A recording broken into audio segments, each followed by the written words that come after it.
Hi, today we're going to talk about Debussy's Syrinx, a popular piece among all flutists. It's a beautiful piece for flute alone. Um, Debussy was a composer in the Impressionistic era. If you want to think about paintings, it's Monet, those type of people. It's based on Greek mythology. Syrinx was the object of the affection of Pan, the half man, half goat character in Greek mythology. But she did not return his love.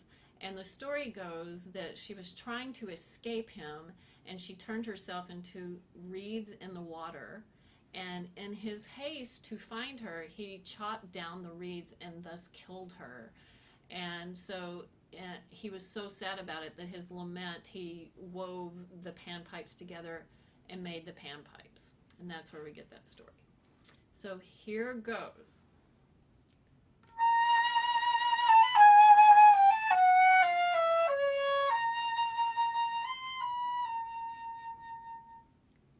Now right there at the beginning, many people will take it very rubato, many people will take it very straight. I've heard mixed things all through my life about what Debussy intended. I kind of take a middle road there. One thing to do when you're thinking about this rhythm is subdivide.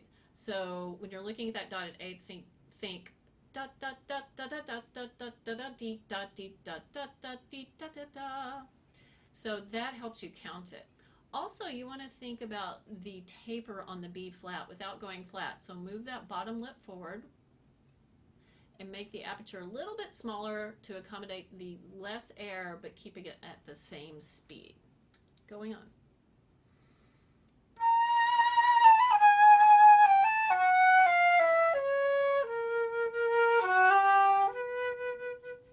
Right there, I think that's a subito piano.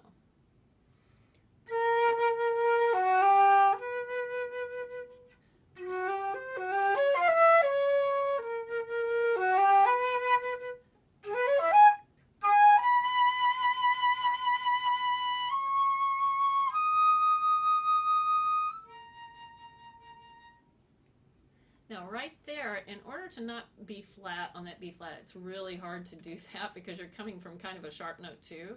I use an alternate fingering there. So coming from the E flat, I have all these fingers down. So then I just lift my second finger right here and my pinky. So E flat, B flat. It makes it pretty sharp, but if you're playing it soft, you don't have to accommodate the pitch so much. Going on.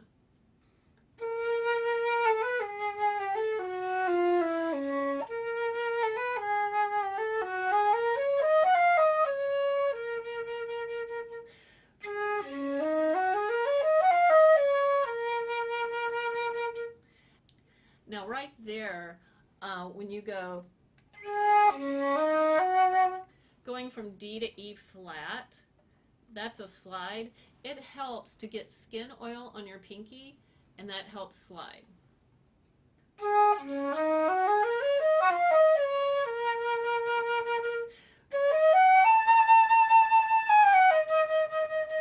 Now right here is something I like to call inner phrasing.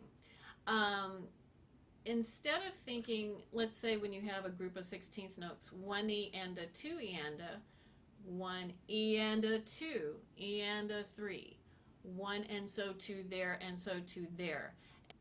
And at the top of the second page, it's perfect for that. You have da and so 2 there and so 2 there.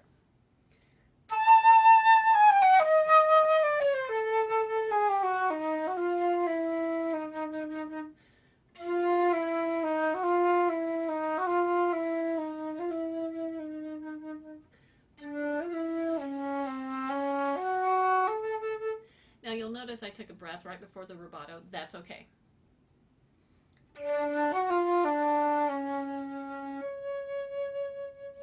Now here's another alternate fingering so you don't go from a lot of fingers to hardly any fingers.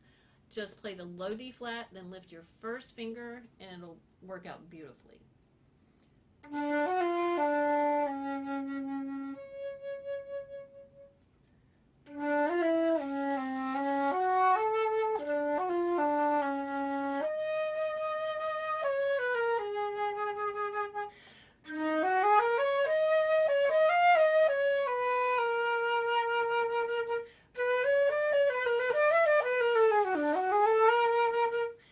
that whole part in there is really getting exciting.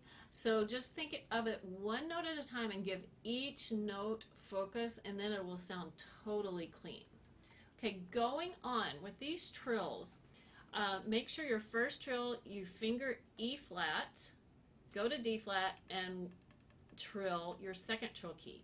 The second one, finger G flat, go to F with that finger still down, and then you're going to trill this finger.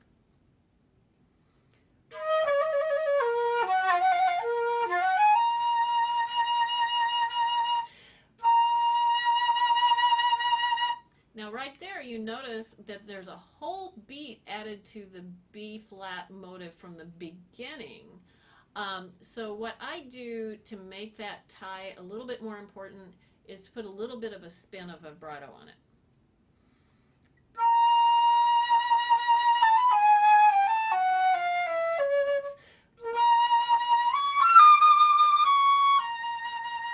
Now you'll notice there that I emphasize the E double flat, which is a D, because there's a thing in music known as the golden mean. It's about 2/3 through a piece of music that it's the peak of the music, and I think it's right here.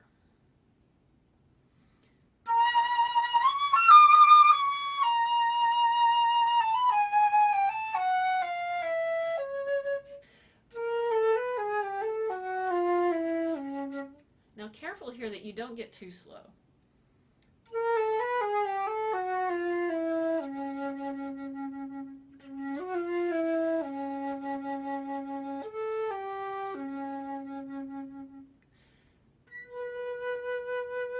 Now right here, how do you do the accent? Because it's tied. What I do, I just put a little spin of vibrato on it.